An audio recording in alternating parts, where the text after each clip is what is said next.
Hola amigos de YouTube, ¿cómo están? Espero que muy bien. Hoy hablaremos de un tema importante para España en el siglo XIX, y es que hablaremos de una de sus independencias. Hay, por así decirlo, tres campañas. Una en el norte, que sería la guerra de independencia de Nueva España o de México. Luego otra que es en el norte de Sudamérica, o sea, la que tuvo que ver con Simón Bolívar. Y la última es la del sur, la campaña del Río de la Plata. Así que esta serie dentro de la serie, por así decirlo, se dividirá en tres. Primero hablaremos aquí de la Guerra de Independencia de México o de Nueva España. Luego hablaremos de la campaña libertadora en el norte con Simón Bolívar y la campaña libertadora del sur, que es Chile, México y el sur de Perú. Así que obviamente esto va a ser un resumen, ya que es que el tema de la independencia de México es larguísimo. Obviamente debía ser así porque es que la guerra duró 11 años, pero es que miren todo lo que dice Wikipedia. Recuerden que yo siempre digo que mi guión o por así decirlo es la Wikipedia. Miren todo lo que tocaba hablar.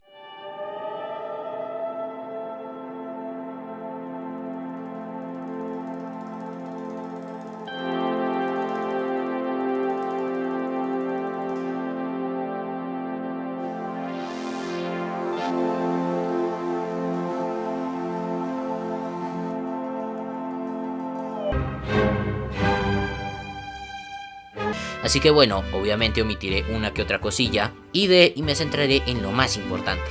Así que, adelante con la intro.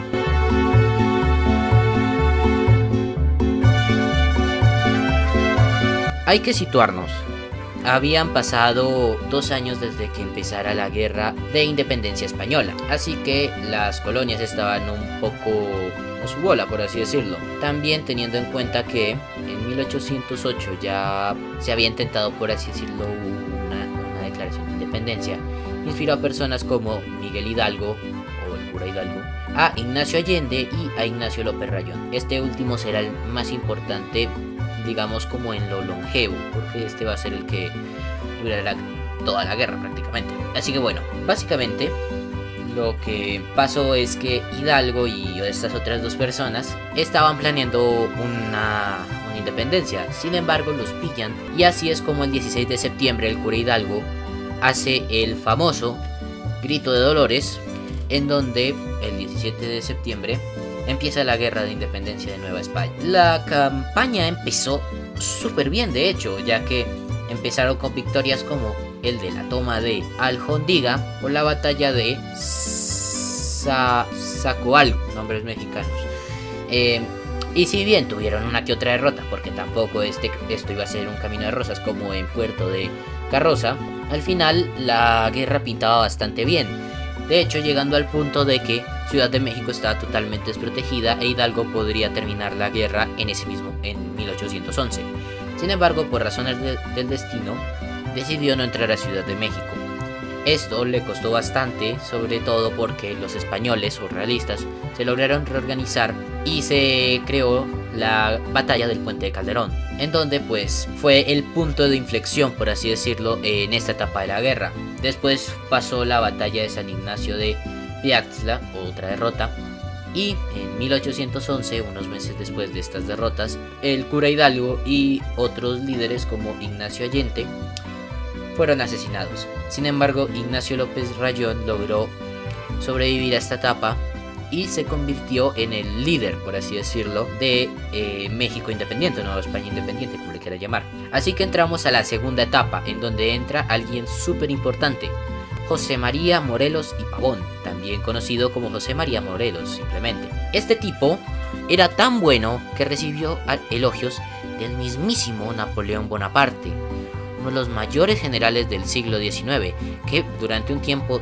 tuvo a toda Europa bajo sus pies. Y esa reputación la tenía bastante merecida, ya que tuvo victorias como la toma de Oaxaca en 1812 o la toma de Acapulco en 1813, en donde él tomaba todo el comercio de la costa oeste, ya que Acapulco era el mayor puerto, así que se puede ver cómo de bueno era. Y en septiembre de ese mismo año, Morelos llegó al Congreso de Chilpancingo, en donde el 14 de septiembre se declaró la independencia de México, y otras cosas como que la religión católica era la religión soberana, la soberanía popular, la abolición de la esclavitud, algo que los estadounidenses o los americanos tardaron bastante en aprobar.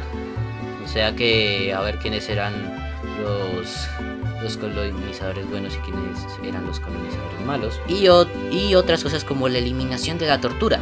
Y también ahí conmemoraron que el inicio de la guerra era el 16 de septiembre, cuando el cura Miguel Hidalgo hizo el grito de Dolores. En este congreso se le ofreció a Morelos el título de Su Alteza y Generalísimo. Les recuerda a alguien, pero de 1936, ahí lo dejo. Sin embargo, él lo rechazó y decidió autoproclamarse siervo de la nación. Así que aquí se ve que Morelos era una buena persona y tenía humildad, no como otros líderes. Sin embargo, tras la muerte de dos de sus generales, que si algo voy a dejar las imágenes por acá, no se me vienen los nombres, al final esto afectó bastante a Morelos, ya que sufrió derrotas como en las tomas de Santa María y en la batalla de Temalaca, en Puebla. Así, unos meses después, Morelos fue capturado y asesinado. Y así fue como empieza una de las peores etapas para esta guerra, para el bando de México, ya que empieza la etapa de resistencia, en donde entran dos figuras muy importantes, una de ellas incluso más importante que la otra. Uno fue Guadalupe Victoria y otro fue Vicente Guerrero y otro Francisco Javier Mina, pero centrémonos en los dos primeros. Estos dos hicieron guerra de guerrillas, ya que como vieron que pues básicamente la guerra de independencia española había terminado y habían llegado demasiados refuerzos españoles, al final no podían hacer batallas abiertas, así que decidieron hacer guerra de guerrillas hasta que el momento fuera necesario. Y aquí entra una persona bastante importante en la guerra.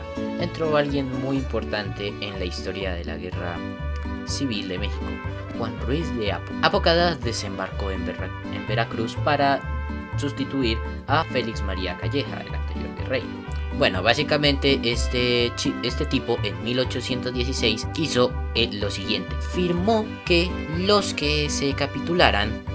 rebeldes que se capitularan, no recibirían tortura y no les pasaría nada. Así fue como mucha gente capituló ante el nuevo virrey Juan Ruiz de Apocada, ya que el mayor temor de los insurgentes era obvio que los torturaran y que los asesinaran.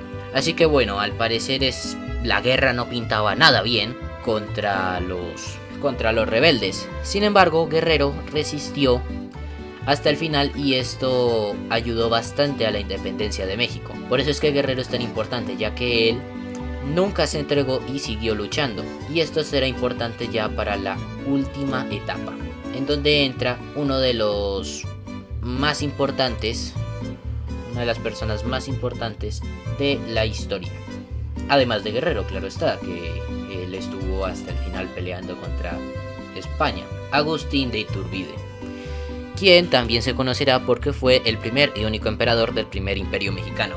Así de bien lo fue a su imperio. Así que Iturbide al principio no estaba del bando rebelde. Él había sido llamado por el virrey para que dirigiera una nueva campaña. Sin embargo, no le fue tan bien como pensaba, ya que fue derrotado, por ejemplo, solo por 800 soldados en Tlatlaya. Y en enero de 1821, el propio Vicente Guerrero, con 400 hombres, venció una columna comandada por Carlos Moya en la batalla de Zapotepec. Al evaluar estas dos derrotas, A ver, ¿qué pasó? Iturbide concluyó que los insurgentes conocían muy bien el terreno y que vencerlos les llevaría más tiempo de lo que tenía planeado. Por tal motivo cambió su estrategia y le escribió una carta a Guerrero. De hecho, le escribió varias y al final Guerrero acepta. Y el 16 de noviembre de 1820 se hizo el famoso abrazo de Acatepán, en donde Iturbide y Guerrero se abrazaron, así creando una alianza. Y se pone en marcha el plan de Iguala el 24 de febrero de 1821. y así también se crea el ejército trigarante, donde era el ejército de Iturbide y de Guerrero, para llegar a Ciudad de México. Y la guerra fue bastante bien para este nuevo ejército, ya que tomaron la fortaleza de San Carlos de Perote. Y ya al final, viendo que eran demasiados contra Ciudad de México, al final se hicieron los tratados de Córdoba, en donde básicamente México se independizaba. Sin embargo, España intentó varias veces reconquistar México, cada una peor que la anterior. Así que básicamente México se independizó en 1821, 11 años de guerra y 600.000 muertos. Al final, esto no cambiaría mucho en cuanto que vendría la paz, ya que se proclamó el primer imperio mexicano, y eso duró unos años, ya que se hizo un levantamiento y hubo una guerra y bueno, pero eso ya es para otro tema. Así que bueno, espero que les haya gustado. Esto es un tema muy resumido porque es que son demasiadas cosas que pasó en la Guerra de Independencia de México. Y nada más, dale like y suscríbete. Chao.